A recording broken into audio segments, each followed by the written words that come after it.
বন্ধুরা নমস্কার। যতরণ্য খুলুমখা। বন্ধুরা, ত্রিপুরায় এসআইআর হবে, এটা পরিষ্কার। অন্যান্য রাজ্যে যেহেতু হবে, ত্রিপুরাতে হবে। ত্রিপুরাতে এসআইআর হলে কত লোকের নাম বাদ পড়তে পারে? অনেকের ধারণা বিশাল সংখ্যক লোকের নাম বোধহয় বাদ পড়ে যেতে পারে, একটা বিরাট হেবক তৈরি হয়ে যেতে পারে, এরকম অনেকের ধারণা। আবার অনেকের অস্পষ্ট রয়েছেন। তো অনেকে আমাকে বলেনও এটা, এই ব্যাপারটা নিয়ে ভিডিও করার জন্য, পরিষ্কার করে দেওয়ার জন্য, একটা স্পষ্ট ধারণা দেওয়ার জন্য। তার কারণে আমি আজকে আপনাদেরকে এমন কিছু তথ্য দেব, তাতে মোটামুটিভাবে আপনাদের কাছে একটা ধারণা আসবে যে ত্রিপুরাতে এসআইআর হলে, অর্থাৎ ভোটার তালিকার বিশেষ নিবিড় সমীক্ষা হলে পরে মোটামুটি কীরকম সংখ্যক মানুষের নাম বাদ যেতে পারে। প্রথমত আপনাদেরকে বলে দিই, আমি ত্রিপুরাতে 2004 সালে এসআইআর হয়েছিল। 2004-এ আপনার এসআইআর যে হয়েছিল তার বিজ্ঞপ্তি আপনার জারি করা হয়েছিল 29 জুন 2004। নির্বাচন কমিশন বিজ্ঞপ্তি জারি করেছিল। কোয়ালিফাইং ডেট ঠিক হয়েছিল 1/1/2005।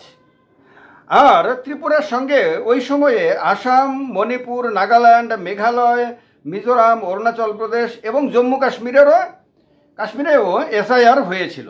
অর্থাৎ এক সময়ে অনেকগুলো রাজ্যে হয়েছিল।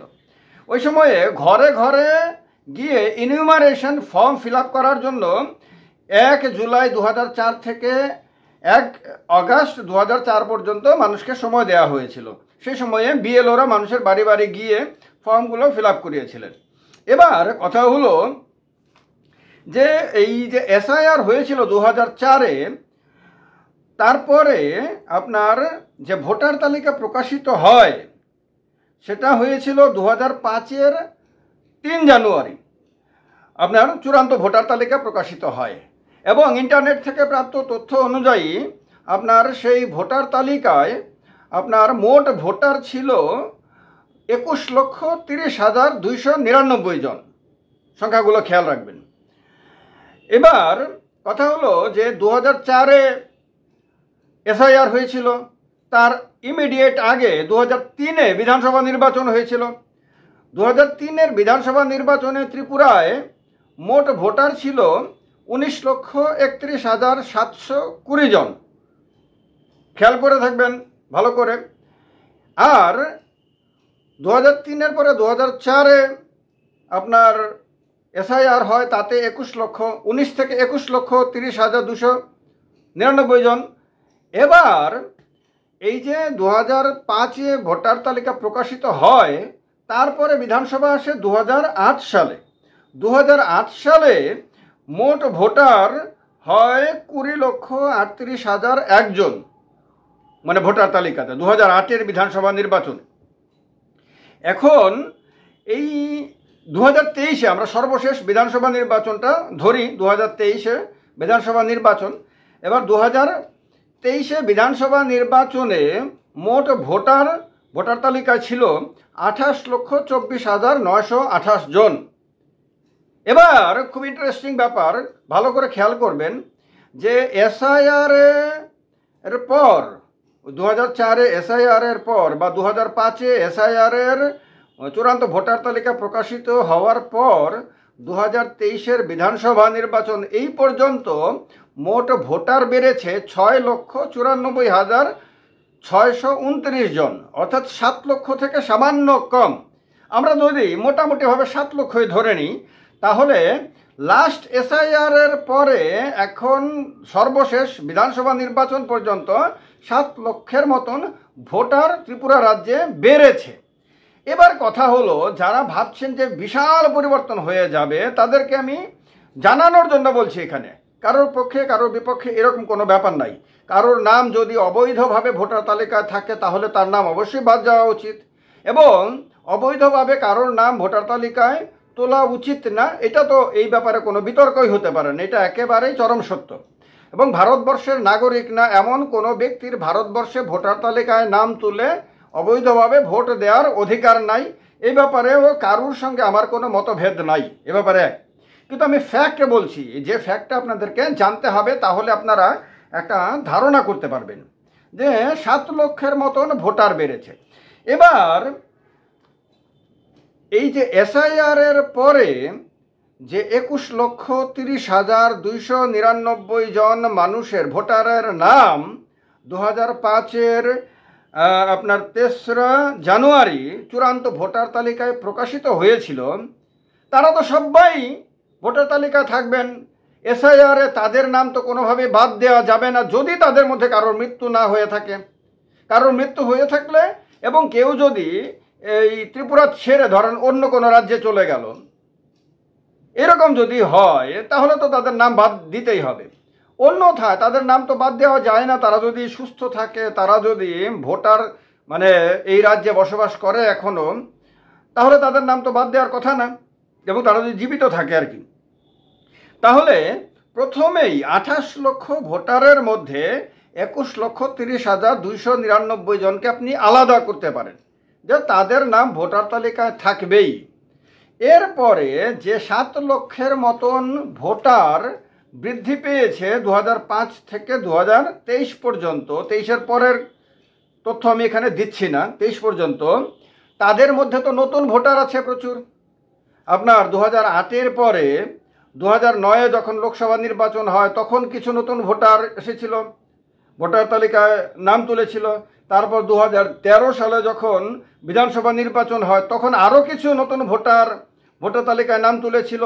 তারপরে 2018-তে তারপরে 2014-তে লোকসভা নির্বাচন হয় তখন আরও কিছু ভোটার তালিকায় নতুন ভোটার নাম লিখিয়েছিল।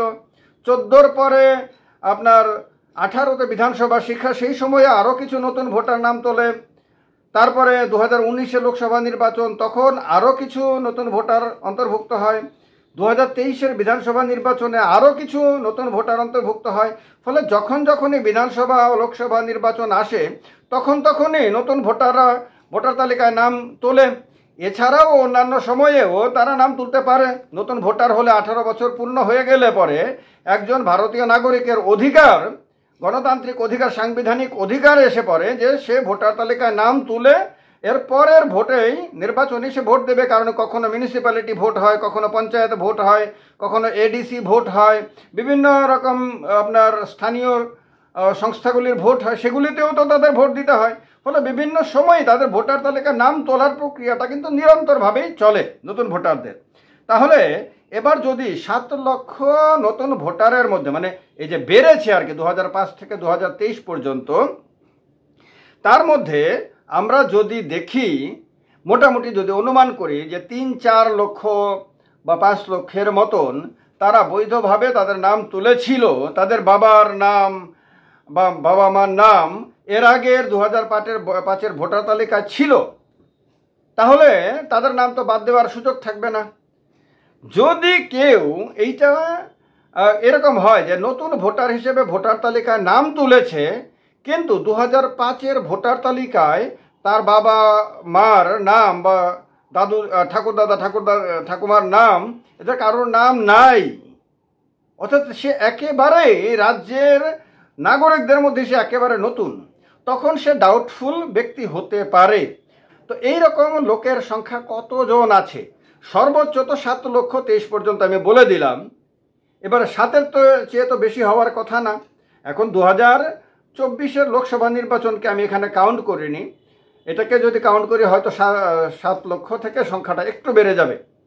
কিন্তু বিরাট সংখ্যক ভোটারদের তো এরপরেও নাম আপনার বৈধ হয়ে যাবে যদি তাদের নামের বাবা মার নাম যদি 5-এর তালিকায় থাকে। তাহলে আলটিমেটলি গিয়ে যে বিরাট সংখ্যক মানুষের নাম বাদ যাওয়ার আশঙ্কা রাজ্যের বিভিন্ন প্রান্তের মানুষ করছেন, সেই আশঙ্কার কিন্তু তেমন কোনো ভিত্তি কিন্তু এই তথ্যগুলো যেগুলো আমি ইন্টারনেট থেকে নিয়েছি, কোনো তথ্য নিয়েছি ভারতের নির্বাচন কমিশনের আপনার ওয়েবসাইট থেকে, সেই তথ্যগুলো কিন্তু সেই রকম আশঙ্কার কিন্তু বার্তা দিচ্ছে না। মোটামুটিভাবে এই স্ট্যাটিস্টিক্স, এই পরিসংখ্যান দেখে আপনাদের মধ্যে যাদেরই একবার ভেবে নেন যে 2005-এর তালিকায় বাবা মায়ের নাম ছিল, তাদের চিন্তা করার আর তেমন কোনো কারণ থাকছে না হয়তো। আমার মনে হয় অনেকেরই অনেক ভুল এই আজকের ভিডিও থেকে ভেঙে যাবে, এবং যাদের ভুল এখনো ভাঙেনি তাদের কাছে ভিডিওটা শেয়ার করে দিয়ে তাদেরকেও একটা স্পষ্ট ধারণা পেতে আপনার সাহায্য করবেন। লাইক করে দিয়ে ত্রিপুরা পলিটিক্যাল শো চ্যানেলটাকে সাবস্ক্রাইব করে নেবেন। ভিডিওটা ভালো লাগবে আমার বিশ্বাস। ভালো থাকবেন সবাই। যতন খুলুম খা। সবাইকে নমস্কার।